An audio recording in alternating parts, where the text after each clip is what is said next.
You guys have been saying the forward growth that I have achieved is not possible without surgery. Let me break everything down in this video about forward growth and maxilla development.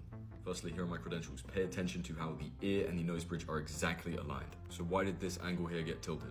Also, just ignore the fact that my mouth was open. The mandible position is completely irrespective of my maxilla development. Your skull is covered in something called sutures. Mechanotransduction is the process where mechanical forces are turned into cellular signals. These cellular signals influence growth and remodeling of tissues, including craniofacial structures. This is the process that reshapes bones through consistent mechanical stimulus. The mechanical stimulus is chewing, breathing, and swallowing for the most part. This is not a crazy transformation for a year time frame. It is the difference of millimeters. Consistent tongue pressure acts as the mechanical stimulus on your palate suture. Proper tongue posture and exercises that consistently put more pressure on this palate suture, like posture corrective exercises and chin tucks, etc. That all encourages maxillary expansion and proper alignment of your jaw and your teeth. And to be honest, I don't really know why you guys think it's not real. Think about why it's a process in the first place.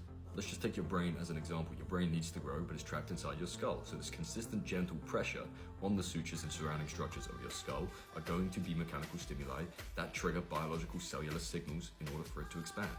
Otherwise, your brain would grow and your skull would constrict it. Now, obviously that doesn't happen. That's because our skull needs to be able to adapt to environmental factors. You can use this fact to your advantage, and you can put external, intentional environmental factors on your sutures and on your skull through chewing, correct tongue posture, corrective exercises, like I've mentioned, to completely influence your facial development. That's why my cheekbones are slightly wider, that's why my eyes are more lifted, and that's why I've had more forward growth and facial development over this last year.